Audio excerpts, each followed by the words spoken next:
in your own experience, how have you found weight as well, like a weight-centric focus, has impact your treatment outcomes if people are focusing on the scales as opposed to those more, subjective, like how you're feeling, well-being wise, pain management, but also intrinsic, feelings of self-esteem, self-efficacy, and then blood markers as well? Yeah. Where do I start with that? In your It's a own really good practice. question. Yeah. Yeah. So at the moment, if I just pull it back a little bit, the focus of my work, so I'm an exercise physiologist by background, but all my work at the moment focuses around social exclusion. Yep. So what we mean by social exclusion is it's groups that are exposed to adversity or, an example would be refugees and asylum seekers. It would be people experiencing financial hardship. It would be people who have been exposed to gender and sexual-based violence. Now, what we're trying to do is to provide some, essentially the momentary relief and joy that movement can bring to those people. Now, in a safe, accessible way. So I guess the point of what I'm saying is that weight is just not even a consideration Right. when we're talking about the benefits of movement and activity for groups like that.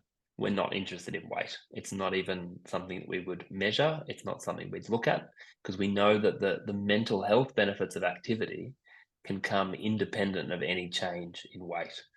Um, so we know, and I think it's been problematic. The link between body weight and exercise is problematic for me because if you ask people, and we've published data on this as well, the main motivating factor for commencing an exercise program is often weight loss. Now we also know the data around exercise and weight loss without thinking about your diet. So without changing your diet, it's not very effective.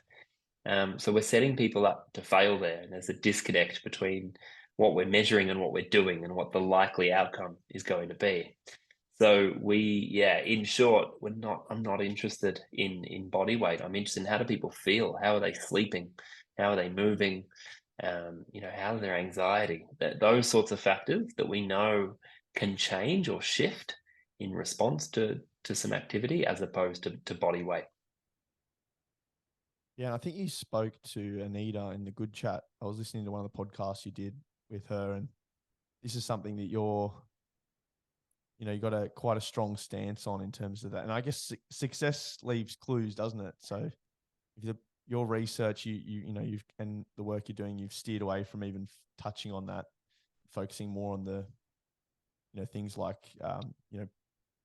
sense of ability to engage in activity, a sense of autonomy and competence and ability to, take on different skills and be able to exercise a good quality of life through just being able to move more and Yeah. sense of freedom. Yeah. Because I think what we don't think about, what we often fail to think of is, for those of us that have had the privilege of being active or being in those environments, there are a lot of people in society that have been excluded or not welcomed.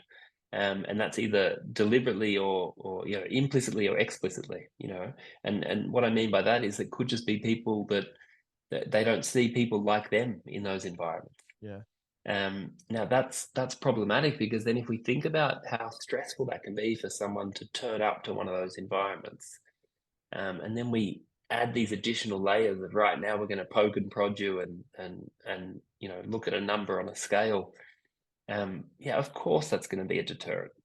So I think we've this idea for me around safety in providing, if we're thinking about providing physical activity services. And safety is not just physical safety, but cultural safety, emotional safety, psychological safety. How can we actually create those environments that can support people to be able to participate?